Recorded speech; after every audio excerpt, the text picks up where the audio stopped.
Welcome to our tutorial about the retry period. In this tutorial, we'll use different strategies for handling runtime errors. Basically, after a few times, if I try to load the image from the diskette, the program will disable the Test Drive A button, which will require some action from the user. For example, enabling this button before trying to load the image again.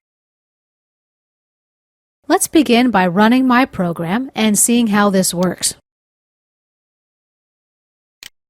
I click the Test Drive A button and I get an error message. Click OK and I get a message again. Click again.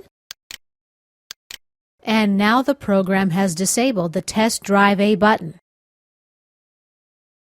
In order to try to load the image again, I've got to reset the button first.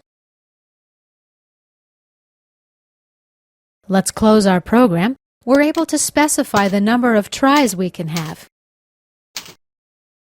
Num tries equals 0.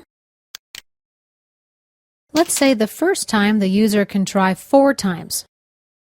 After resetting, the user can try, let's say, 2 times. Num tries equals 2.